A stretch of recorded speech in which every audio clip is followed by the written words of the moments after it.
మనతో పాటు డాక్టర్ డోలి సత్యనారాయణ గారు ఉన్నారు, రాజకీయ విశ్లేషకులు. నమస్తే అండి సత్యనారాయణ గారు. నమస్తే. సత్యనారాయణ గారు, వాస్తవంగా ఇది ఒక సినిమా టైటిల్ గురించి వచ్చిన వివాదంగానే తీసుకోవాలా? వాస్తవంగా అంతగా దీన్ని సీరియస్ గా తీసుకున్నారా? దీని వెనక ఏదన్నా బలమైన కారణం ఉందా? ఈ ప్రాంతీయ విద్వేషాలు రెచ్చగొట్టడం అలాంటి అనుమానాలు ఏమైనా జరుగుతున్నాయంట? నాకు చూస్తుంటే పరిస్థితులు చూస్తుంటే కేవలం సినిమా టైటిల్ మీదే ఏదో జస్ట్ ఒక ఇందాక సారి త్రిపురనేని గారు చెప్పినట్టు ఎవరో ఒకడు అర్ధరాత్రి తాగేదో టైటిల్ పెట్టినట్టు విషయాన్ని ఇంత సీరియస్ గా ఇంత దువారం రేపుతుందంటే నమ్మశక్యం కావట్లేదు. దీని వెనక ఏదైనా ఉన్నాయంటారా ఉద్దేశాలు సంబంధించిన విషయం? ఏమంటారు? వారికి నమస్కారం అండి, మెగా 9 టీవీకి. సో ఇడుపు కాగితం సంబంధించినటువంటి మూవీ వివాదము గత కొన్ని రోజుల నుంచి సోషల్ మీడియాలో ఒక ప్రాంతాల మధ్య వైరుధ్యాలను ఒక రకమైనటువంటి రెచ్చగొట్టేటువంటి ప్రయత్నము చేయడం చాలా విచారించదగ్గ విషయము. వాస్తవంగా ఏంటంటే దీని వెనక ఒక రకమైనటువంటి ఉన్మాదం ఉంది. ఆ ఉన్మాదం వెనుక కొన్ని రాజకీయ శక్తుల యొక్క ప్రేరేపిత అంశాలు కూడా ఉన్నట్లుగా భావించారు. ఎందుకంటే తెలంగాణను ఒక భాష యాసను ఎక్కిరించడం అంటే తెలంగాణ సంస్కృతి మీద, తెలంగాణ జీవన విధానం మీద, తెలంగాణ సాంప్రదాయాల మీద, చరిత్ర మీద ఇది ఒక భౌతిక దాడి భావించాల్సి ఉంటుంది. ఎందుకంటే ఇంతకుముందు మిత్రులు చెప్పినట్టుగానే వివిధ ప్రాంతాలలో ఉమ్మడి ఆంధ్రప్రదేశ్ లో ఉభయగోర జిల్లాల్లో ఒక యాక్సెంట్ భాష మాండలికం ఉంటుంది, మాండలిక భాష ఉచ్చారణ ఉంటుంది. ఉత్తరాంధ్ర కాడికి వచ్చినప్పుడు వాళ్ళదొక భాష ఉచ్చారణ ఉంటుంది. రాయలసీమ కాడికి వచ్చినప్పుడు ఒక రకమైనటువంటి ఆ 3 జిల్లాల భాష ఉచ్చారణ ఉంటుంది, మాండలిక భాష. తెలంగాణ ప్రాంతానికి కాడికి వచ్చినప్పుడు ఉత్తర తెలంగాణ, దక్షిణ తెలంగాణ ఇట్లా మనం తీసుకున్నప్పుడు భాష పేరుతో ఉండబడినటువంటి అంశాన్ని చాలా లోతుగా ప్రశ్నలు వేసి విమర్శించడం అనేది ఇది ఆంధ్ర ప్రాంతానికి సంబంధించిన డైరెక్టరు, ప్రొడ్యూసర్ పెట్టినటువంటి కాగితం అంటే తెలంగాణ భాషలో విడాకులు అని అర్థం ఉంటుంది. దానిలో సూక్ష్మంగా పోయి ఒక రెచ్చగొట్టేటువంటి సెంటిమెంట్స్, భావోద్వేగాలను రెచ్చగొట్టే విధంగా ప్రవర్తించడం అనేది ఇది అనైతిక వాస్తవం.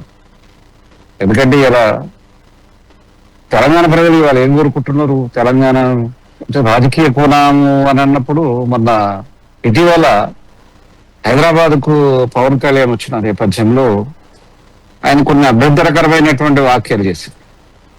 దాంట్లో తెలంగాణ పౌర సమాజానికి సంబంధించినటువంటి అనేక ప్రశ్నలు కూడా లేవనెత్తడం జరిగింది, ఖండించడం జరిగింది. అంటే ఆయన తెలంగాణలో ఒక నవనిర్మాణ సభ పెట్టుకుంటే అనుమతి ఇవ్వకపోతే ఒక ప్రెస్ మీట్ లో పెట్టి హైదరాబాద్ మీ అయ్యే జాగిరా అని అంటే తదుపరి కామెంట్లు ఏమొచ్చినాయంటే అవును మా అయ్యే జాగిరి అని. ఎందుకంటే చరిత్ర భాష అనేది తెలుగు మాట్లాడేటువంటి భాష ఒకే అయినప్పటికీ మద్రాస్ ప్రాంతంలో ఉండబడినటువంటి ఆంధ్ర ప్రాంతము హైదరాబాద్ నిజాం నవాబ్ కింద ఉన్నటువంటి ప్రాంతానికి మధ్య ఉన్నటువంటి తేడా ఉంటుంది. ఇక్కడ ఉర్దూ మిక్స్డ్ భాష, ఉర్దూ యొక్క ప్రభావం ఉంటుంది. అక్కడ తెలుగు కొంత గ్రాంధిక భాష ఉంటుంది, ఇక్కడ మాండలిక భాష వ్యవహారిక భాషగా కొనసాగుతుంది. అంటే ఒక సినిమా టైటిల్ మీద ఇంత వివాదం చేస్తున్నారంటే అది విదేశాలలో ఉండి పోస్టింగ్ పెట్టడం అని అంటే ఒక వెనుక ఇంకా అంటే తెలుగు వాళ్ళు ఐక్యంగా ఉండి విడిపోయినా కూడా ఐక్యంగా ఉండాలనేది ఒక ఎందుకంటే మనందరం కూడా భారతీయులం. ఒక రీజనల్ ఆస్పెక్ట్ ఎట్లుంటుందంటే ఒక ప్రాంతీయ దోపిడీ అనేటువంటిది కొనసాగినప్పుడు ప్రత్యేక రాష్ట్ర భాషా సంస్కృతితో కూడినటువంటి ఒక సమూహము ఒక రాజకీయంగా వేరుంటాం అనేటువంటి ఒక నినాదం అది తెలంగాణ ఉద్యమం మన అందరం చూసినాం అన్నట్టు. అంటే కొంత మేము తెలంగాణ అంశంలో అధ్యయనం చేసినాం కాబట్టి, పరిశోధన చేసినాం కాబట్టి భాషా వెక్కిరింపుల ధోరణి అనేది ఇప్పటి నుంచి వచ్చింది కాదు.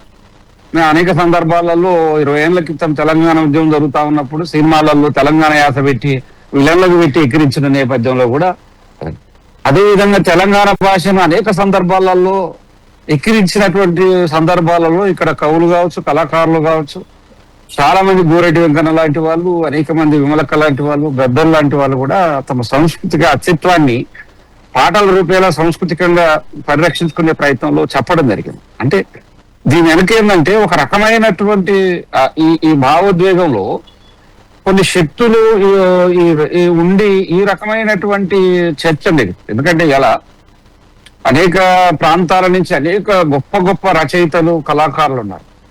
ఇప్పుడు రాయలసీమకు సంబంధించినటువంటి రాయలసీమ రచయితల సంఘం ఉంది. ఆ రచయితలు కావచ్చు, కవులు కావచ్చు, కళాకారులు కావచ్చు, ఆ ప్రాంత అస్తిత్వానికి సంబంధించినటువంటి రచనలు చేయడం, ఆ సంస్కృతిని పరిరక్షించుకోవడం, భాషా సంస్కృతులు ఓ చరిత్రలో అంతర్భాగంగా భాషా సంస్కృతి ప్రపంచానికి తెలియజెప్పేటువంటి ప్రయత్నం చేస్తూ ఉంటారు. అట్లనే ఉత్తరాంధ్రకు సంబంధించినటువంటి శ్రీకాకుళం అంటే అదొక ప్రత్యేకమైనటువంటి ఒక అస్తిత్వము భాషా సంస్కృతుల నేపథ్యం కలిగినటువంటి విజయనగరం, శ్రీకాకుళం. అట్లనే తెలంగాణ కాడికి వచ్చినప్పుడు కూడా ఇవాళ తెలంగాణ ఒక ప్రత్యేకమైనటువంటి భాష, సంస్కృతి, జీవన విధానం సంబంధించినటువంటి అంశం ఉండదు. దీన్ని విక్రించడం అనేది ఇది చాలా దారుణమైనటువంటి అంశం. ఎందుకంటే చాలా సందర్భాలలో హరిత విప్లవం తర్వాత వచ్చినటువంటి వలసీకరణ మేము ఆ రోజు అంటే భాషను వికరించిండ్రు, సంస్కృతిని వికరించిండ్రు, పండుగలను, పబ్బాలను, జీవన విధానాన్ని, ఆహారపు అలవాట్లను. ఎందుకంటే మనదొక సమతౌలిత స్థితి, స్థితి కలిగినటువంటి ఉపఖండంలో వివిధ రకాలైనటువంటి